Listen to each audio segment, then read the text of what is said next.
মুশফিককে দলে রাখতে একাদশ থেকে বাদ সৌম্য সরকার, তবুও ব্যর্থতার ষোলকলা দেখালেন দলের অভিজ্ঞ উইকেট কিপার ব্যাটার।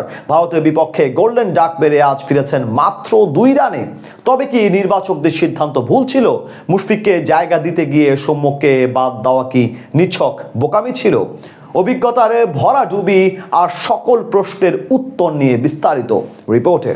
অভিজ্ঞতার কদর দিতে গিয়ে এবার সেমিফাইনালের স্বপ্নই ভুলতে বসেছে টিম টাইগার্স। নিউজিল্যান্ডের বিপক্ষে মাঠে নামার আগে কঠিন পরিস্থিতি সৃষ্টি হয় টাইগার শিবিরে। আগের ম্যাচে চোটের কারণে একাদশে না থাকা মাহমুদুল্লাহ রিয়াদের দলে ফেরা ছিল অপরিহার্য, কেননা টাইগার ফিনিশারকে ফেরাতে হলে বাদ দিতে হবে একজনকে।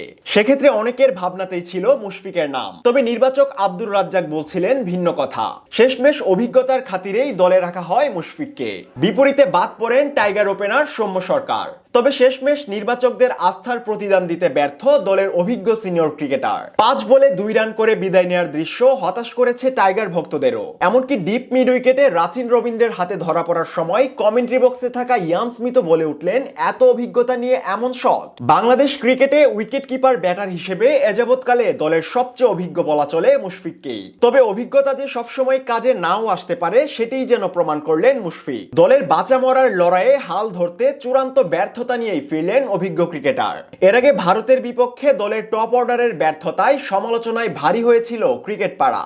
আসর শুরুর সে ম্যাচেও রানের খাতা খুলতে পারেনি টাইগারদের সিনিয়র উইকেট কিপার। নিউজিল্যান্ডের বিপক্ষে তাই টপ অর্ডারের গুরুদায়িত্ব ছিল মুশফিকের কাঁধেই। তবে প্রত্যাশার পালে হাওয়া দিতে পুরোপুরি ব্যর্থতা দেখালেন অভিজ্ঞ ক্রিকেটার। অতএব অভিজ্ঞতা আর পারফরমেন্সের বাস্তবতায় বিস্তর ফারাক চোখে পড়ার মতোই, কেননা সবশেষ 3 ওয়ানডেতে দলের অভিজ্ঞ ক্রিকেটারের ব্যাট থেকে এসেছে মাত্র 3 রান। মুশফিকের মতন অভিজ্ঞতা সম্পন্ন ক্রিকেটারের এমন পারফরম্যান্স সত্যিই চরম হতাশার। চ্যাম্পিয়ন্স ট্রফিতে খেলার আগে এবারের বিপিএল চ্যাম্পিয়ন ফরচুন বরিশালের হয়ে খেলেছিলেন এই টাইগার ক্রিকেটার। সেখানেও অবশ্য দেখাতে পারেননি মনে রাখার মতো তেমন কোনো ইনিংস। 14 ম্যাচে ব্যাট চালিয়ে 184 রান নিয়েছিলেন ম্যাচ প্রতি 26 গড়ে, যেখানে 10 রান তোলার আগেই সাজঘরে ফিরেন একাধিকবার। বিপরীতে শেষ 11 ইনিংসে 430 রান এসেছে সৌম্যর ব্যাটে। তাই প্রশ্ন ওঠাই স্বাভাবিক, তবে কি নির্বাচকদের সিদ্ধান্ত ভুল ছিল?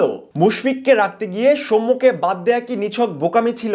এমন প্রশ্ন ঘুরপাক খাচ্ছে টাইগার সমর্থকদের মধ্যেও। এমনকি শুরু হয়েছে কঠিন সমালোচনাও। তবে জাতীয় দলে মুশফিকের অটোচয়েজে পরিণত হওয়ার অবশ্য কিছু কারণও রয়েছে। দীর্ঘদিন ধরেই ব্যাটের ছন্দ নিয়ে ভুগছেন আরেক wicket keeper batter Liton Kumar Das, ফলে স্কোয়াডে জায়গা হয়নি লিটনের। অন্যদিকে জাকের আলীর কিপিং দক্ষতাও খুব একটা সামর্থ্যের পরিচয় দিতে পারেনি বিগত দিনগুলোতে।